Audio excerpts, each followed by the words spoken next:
Valoración, Julián, de las medidas que propone el Gobierno y comunidades para esta Navidad. Pues yo creo que reproducen un poco lo que pasó en la desescalada del verano. Yo creo que hay una cierta inhibición, una dejación de funciones por parte de la Administración, en este caso la Administración sanitaria, y se permite un exceso se da un exceso de responsabilidad a los ciudadanos, entendiendo que los ciudadanos van a responder de forma responsable, ¿no?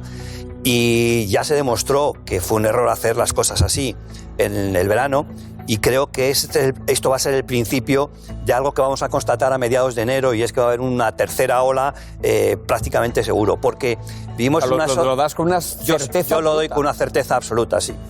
Para mí creo que ese va a ser un error, porque vivimos en un país en el que la responsabilidad individual en este tipo de cosas deja bastante que desear, en general. Somos una sociedad un tanto peculiar, y si nos dejan 10 seremos 12, y si nos dejan movernos a los allegados, consideraremos allegado a cualquiera, porque es que es una definición muy poco, no sé, es poco acertada, ¿no? Hay demasiado laxa, efectivamente.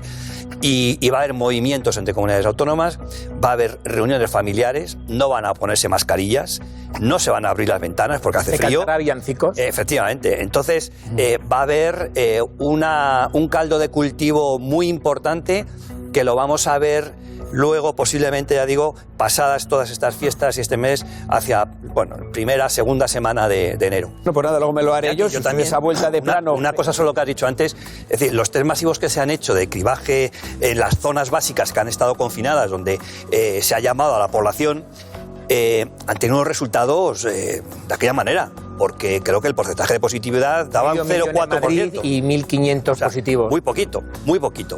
Entre otras cosas porque además el mensaje que recibías te decía que si estás asintomático y no tienes contacto, y no has tenido contacto con pacientes, es decir, estaban testando al que teóricamente... Había un sesgo. Efectivamente, estaba muy sesgado. ¿Qué ha pasado? Que realmente los positivos son el 0,4% de los tests que se han hecho. Es decir, ¿eso ha valido para algo? Yo tengo mis dudas si eso ha sido el origen de la mejora o realmente lo que ha mejorado es... Pero es que la clave hubiera sido hacer test a los contactos de los positivos. Es que para eso está destinado ese test. A los contactos de los positivos. Pero eso no estaban llamados. No se ha hecho. Eso no estaban llamados. Estamos hablando de empezar a vacunar dentro de un mes. Julián Ezquerra, ¿ya ha preparado algún tipo de estrategia? No sé, ¿dónde se van a dar la vacunación? ¿Tenemos alguna idea? Las vacunas se van a poner donde se están poniendo todas las vacunas, que es en los centros de salud y en los consultorios locales. Más de 13.000 puntos en toda España.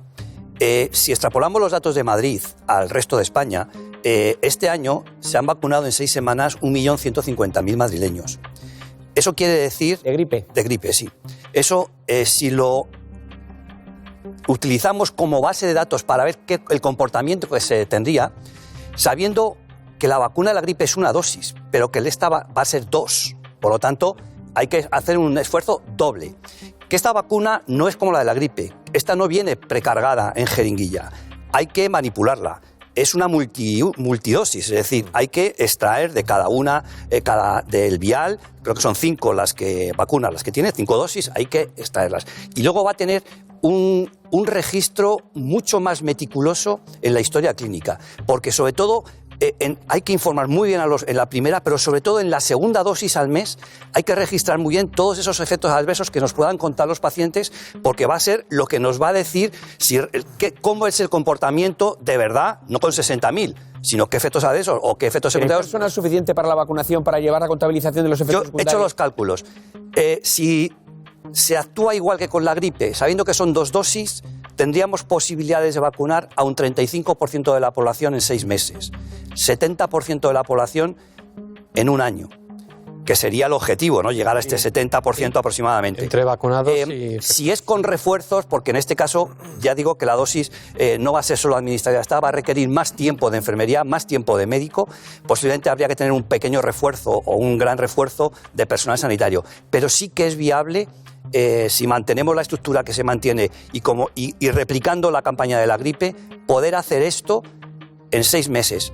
Pero claro, hay que hacerlo compatible con el resto de la asistencia. No podemos en ningún caso dejar de lado todo lo que se tiene que hacer con los pacientes crónicos, las técnicas que hace enfermería, las extracciones, etcétera. O sea, tenemos que compatibilizarlo con no generar esa otra pandemia que es desasistir, y como bien decía muchas veces Julio, no hay cirugías, pero tampoco se están revisando diabéticos, no se están revisando obesos, etcétera.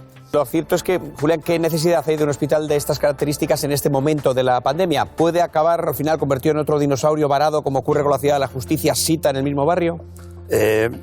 Es el final posiblemente de esta nave, porque yo creo que esto, llamarle hospital es muy pretencioso, ¿no?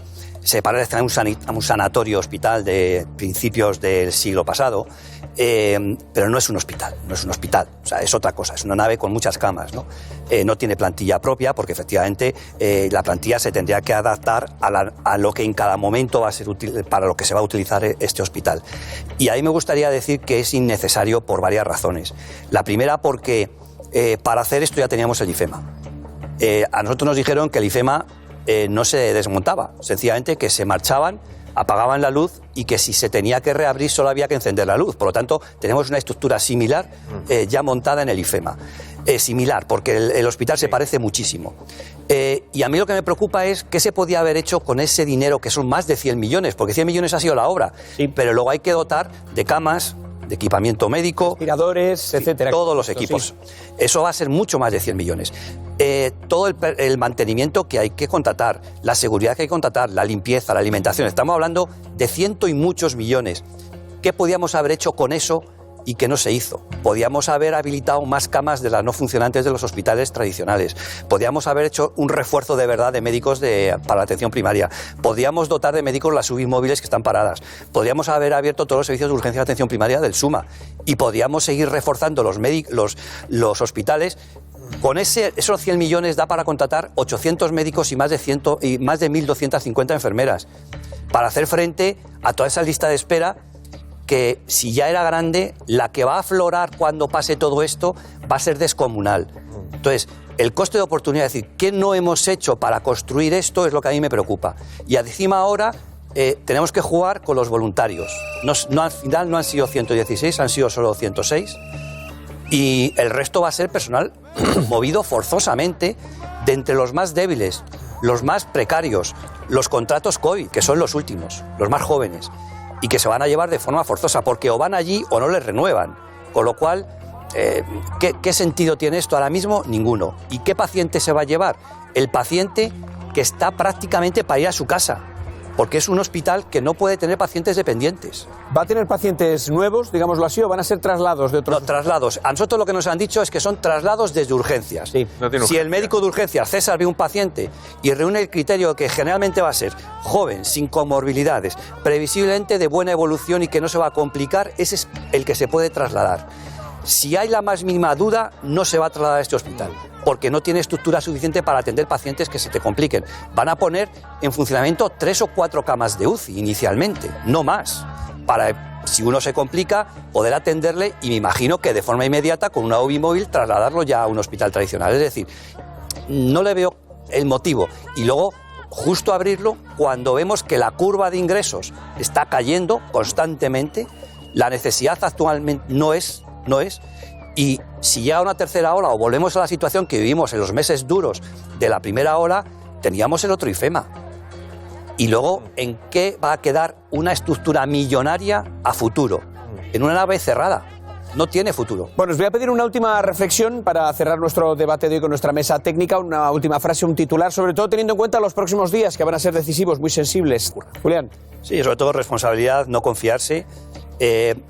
Hacer en este caso poco caso a las recomendaciones oficiales. Yo creo que las más importantes son que sigamos con el autocontrol, las distancias de seguridad, las mascarillas, el lavado de manos, lo que hemos estado diciendo siempre, y la esperanza de que si hacemos esto no lleguemos a esa tercera ola y sí que llegue la vacuna que nos ayude a salir de esta situación.